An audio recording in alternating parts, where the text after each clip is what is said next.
Hello again, Pamela Silva, the Mojo Maker, back with another hot Mojo tip. And today it's all about focus. You know, we are all sort of centering around our business right now and trying to do the best job that we can possibly do to build that content and to get in front of our audience. Or even if it's not business, something in our personal lives that requires our undivided attention.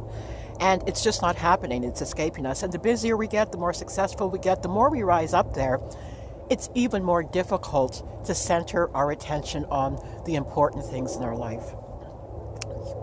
You know, we've heard it many times before that we live in a very and highly distracted age by the use of the overuse and proliferation of technology, our devices.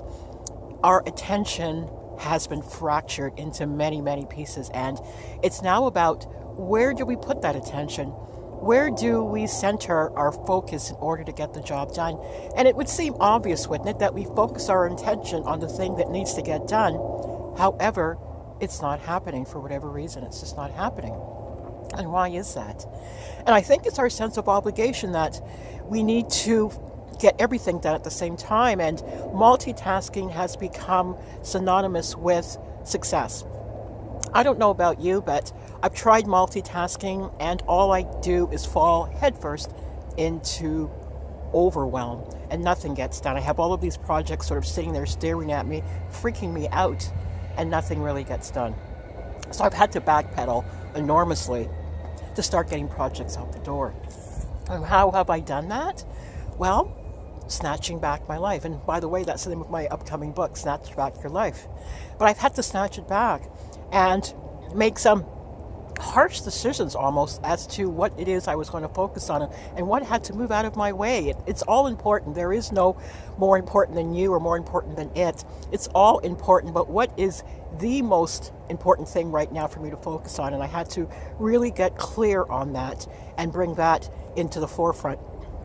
And create a system for myself that works. My system is I escape and disappear. I mean, it sounds really strange, but that's what I had to do, because if I don't, the rest of the world sort of implodes on top of me and I'm buried and I can't get out, and days, weeks, months later, probably even years if you're not careful, slide by and nothing is still not done. Nothing is done.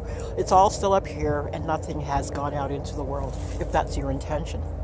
So my antidote for the problem was I had to create blocks of time. Maybe on this particular day is all I'm going to do is work on X. And on that particular day, all I'm going to do is work on Y. And even when I'm working on those projects, there's still plenty of opportunity for distraction. So for 90 straight minutes, nothing else is happening. There are no phone calls, there are no texts, there's no texting, there's no social media notifications, there's no getting up to go eat some more. There's none of that stuff going on. And we have to really get radical with ourselves if we really want to get the things done that we say we want to get done. And the other antidote for that is to have a pair of eyes on you. Get an accountability buddy or a mentor or a coach to help you at least begin the process, because this is not yet habitual. Your habit right now is settling into distraction and letting these things pull you away from your goals and your intentions. So you might have to work with someone who will at the end of the day ask, or at the beginning of the day ask, how did it go? Did you get the things done that you say that you're going to do? What got in your way? Are you happy with what you were able to accomplish? So forth and so on.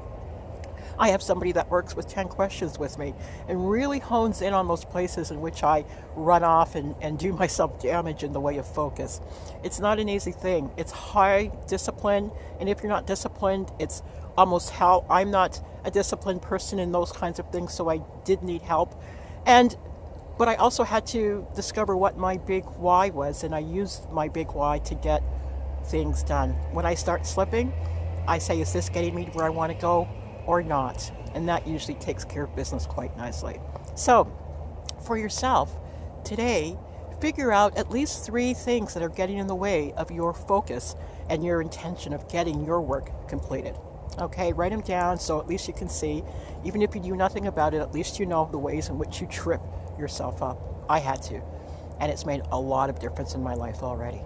Okay, so find ways to focus, find ways to settle in, find ways to move out those distractions. Okay, this is Pamela Sylvan, the Mojo Maker, back here in nature, baby, with another hot mojo tip. Have a wonderful, productive day. Bye-bye.